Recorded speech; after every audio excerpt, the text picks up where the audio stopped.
Monsoon का समय शुरू हो चुका है और कानपुर में भी 2 दिन ऐसा हुआ था जब ज़ोरदार बारिश हुई थी और उसी को लेकर यहाँ पर जो बाढ़ को राहत है, मतलब बाढ़ की राहत पीड़ितों के लिए जो पूरे इंतज़ाम है, जो पूरी मॉक ड्रिल है, उसका पूरा इंतज़ाम किया गया है। अरे श्रीमती जी, कुछ तो सस्ता लो, बचत करो। नहीं श्रीमान जी, सब बढ़िया लो, रहने दीजिए। इसमें क्या खास बात है? थोड़े में ज्यादा स्वाद, यही तो है इसकी खास बात। वाओ मामा, क्या स्वाद है। अरे मेरे राजा, और इस समय हम लोग मौजूद है गंगा में और नाव पे बैठे हुए हैं और यहाँ पे जो भी अधिकारी हैं वो आए हुए हैं, यहाँ पे मॉक ड्रिल भी देख रहे हैं और क्या है उसका रियलिटी चेक वो भी हम लोग करने के लिए यहाँ पे मौजूद है। तो सबसे पहले हम आपको दिखा दें कि ये पूरी नाव है जिस पे हम लोग बैठ के चल रहे हैं। पूरी यूपी पुलिस, जो जल पुलिस जिसे कह सकते हैं, और उसकी नाव है और सारे अधिकारी यहाँ पर हमारे साथ में मौजूद हैं। और साथ ही साथ ये यहाँ पर मॉक ड्रिल भी करके देखी जा रही है कि अगर कभी ऐसी स्थिति आ जाती है कि यहाँ पर कोई डूब जाए या कोई भी ऐसी स्थिति आती है या फिर जो गाँव हैं वो अगर उनमें पानी घुस जाता है तो उस पर क्या क्या इंतज़ाम होंगे, तो इस पर बात करने के लिए हमारे साथ मौजूद हैं ADM FR विवेक चतुर्वेदी जी। उनसे बात कर लेते हैं। सर, सबसे पहले तो आपसे ये जानना चाहेंगे कि यहाँ पे जो तैयारियाँ की गई हैं बाढ़ को लेकर, वो क्या तैयारियाँ की गई?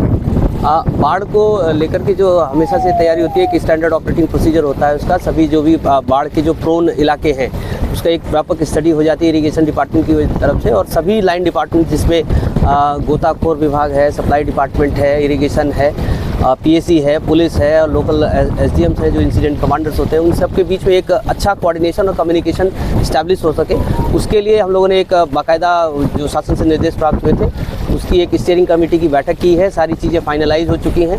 इसके अतिरिक्त मॉक ड्रिल जो आज आप देख रहे होंगे, अभी 26 तारीख को आज एक प्लान हुई थी, इसकी एक टेबल टॉप एक्सरसाइज भी हुई है बृहद रूप से।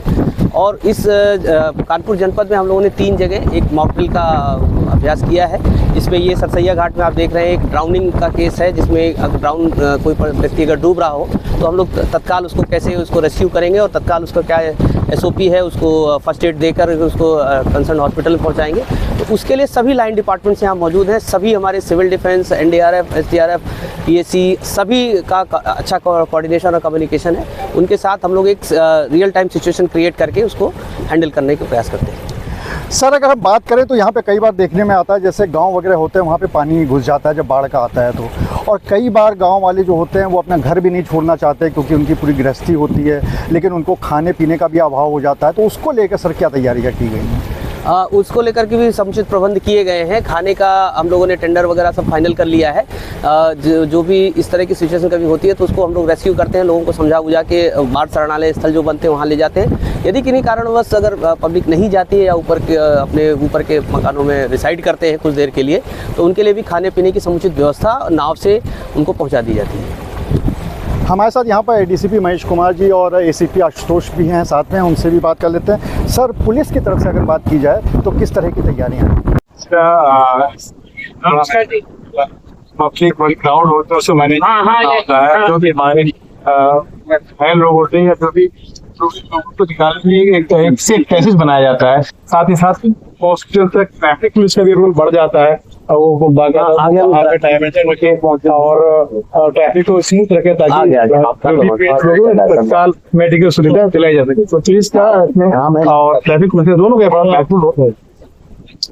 तो यहाँ पर ये पूरी तरह से इंतजाम किए गए हैं सभी विभागों की तरफ से। और जब बाढ़ का पानी बढ़ता है तो अगर हम गंगा की बात करें तो यहाँ पे जल स्तर काफी ऊपर चला जाता है और उसी को लेकर ये सारे इंतजाम हो रहे हैं। और आने वाले समय में अगर ऐसी स्थिति आती है तो उससे निपटने के लिए सभी विभाग पूरी तरह से तैयार है।